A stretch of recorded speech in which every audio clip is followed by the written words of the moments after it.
talk to you about this week's small group topic, which is goodness and kindness. So yes, there's two.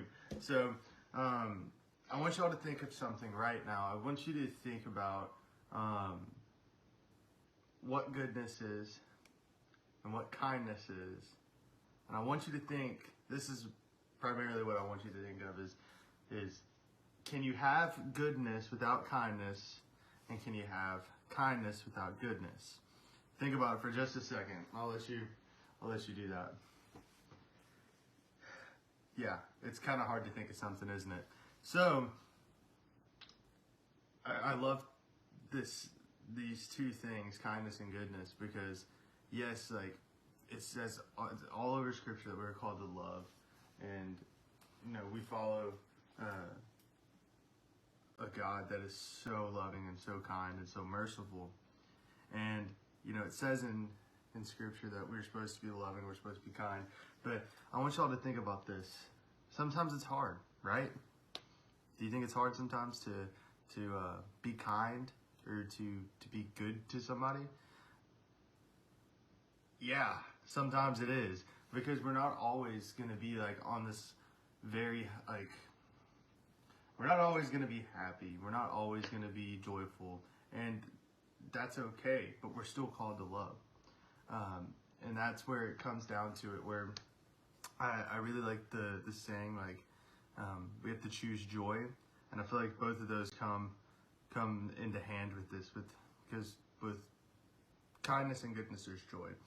And so we have to choose to be kind. We have to choose to be good. And so me and my mom were talking earlier, and we both agreed that, it's always easy to be kind. It's always easy to be good to people that are kind and good to us. So sometimes there's somebody that's just going to be a straight up, booty head, and you have to love that person. You have to be kind to them. You have to be good to them.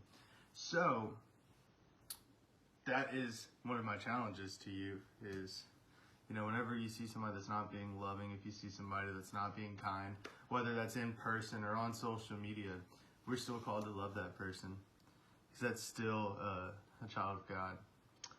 So I want y'all to think about it again.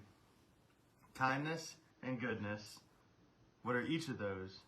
And can you have kindness without goodness? Can you have goodness without kindness?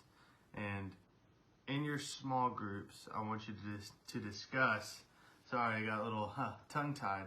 I want you to discuss, ways that in our age, in our times, how, kindness and goodness play a role into society today.